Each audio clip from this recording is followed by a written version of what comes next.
When Anna woke up, she found herself tied to a bed. The man who had taken her, Benjamin, threatened to gouge out her eyes. But instead of fear, Anna calmly leaned in and kissed him, because she knew this man loved her more than anything. Anna had been reborn. In her previous life, she had been killed by her own father and stepmother's family. In her final moments, as her soul lingered, she saw Benjamin avenge her and then take his own life to follow her. Only then did she realize that the man who had kept her locked away had truly loved her with all his heart. He had just expressed it in the wrong way. Watching him beg with his dying breath for another chance in the next life broke her completely. She swore that if she were ever given another life, she would start over with him and live well together. As if the heavens had heard her, she was reborn in the next instant. She woke up on her college campus, on the very day she had once confessed her feelings to Ethan. Ethan stood in front of her, waiting for her answer. She remembered clearly that in her past life, just days after her confession succeeded, Benjamin had taken her away from Ethan and begun the nightmare of her captivity. This time, she would take the initiative. She would find Benjamin herself. Right on cue, as she cut ties with Ethan, Benjamin's convoy appeared. His men were about to take her by force. But this time, Anna did not resist.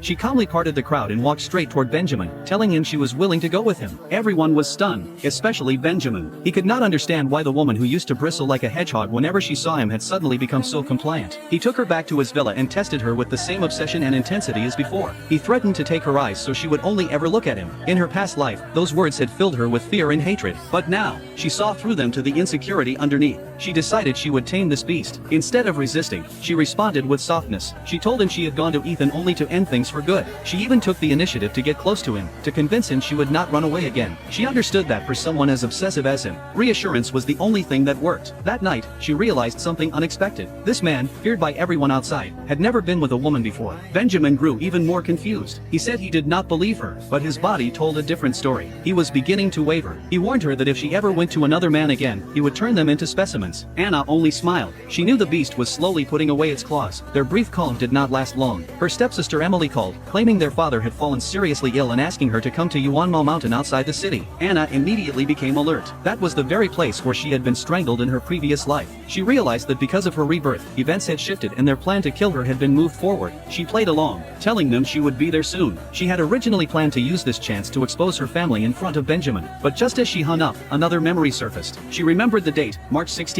In her past life, this was the day Benjamin had been ambushed by his business rival, the Long Corporation, and seriously injured. Because of that injury, his guard had been lowered, which allowed Anna to escape and fall into her family's trap. The two timelines converged in that moment. A chilling conclusion formed in her mind. Her family had likely chosen this day because they knew something would happen to Benjamin. Anna's heart sank. She immediately changed her plan. Dealing with her family could wait, but Benjamin could not be allowed to get hurt. Relying on her memory, she found the exact place where Benjamin would be attacked. Just as she expected, he was surrounded and outnumbered. No matter how skilled he was already injured. At the moment the attackers moved in for the kill, she rushed to his side and shielded him with her own body. She told him that in this life, they would live together, grow old together, and die peacefully of old age. Benjamin froze. This woman had not come to die with him. She had come to save him. For the first time, the heart he had wrapped in suspicion and fear felt something warm break through. The fight ended when his men arrived. Anna brought him back to the villa to treat his wounds. This time, she took complete control. While he was unconscious, she confessed her feelings. When he woke up, she proposed marriage directly. She told him that if she left him, she would die, and if she died, he would not go on living either. She wanted to bind their fates together completely through law and commitment. Benjamin was overwhelmed by her honesty and boldness. His only condition was that she could never leave him. The next day, they were legally married. Holding the marriage certificate, Anna knew she now possessed her sharpest weapon. She would take Benjamin back to meet her family. Using the excuse of retrieving her mother's portrait, she returned to the Jiang household. Her father Mark, her stepmother Linda, her stepsister Emily, and the delusional Ethan were all there. They looked at her like she was prey that had wandered back on its own. Anna did not waste time. She announced in front of everyone that she had married Benjamin and would transfer all the shares her mother had left her to her husband. The news hit like a thunderclap. Ethan's face turned pale as he realized he had lost all value.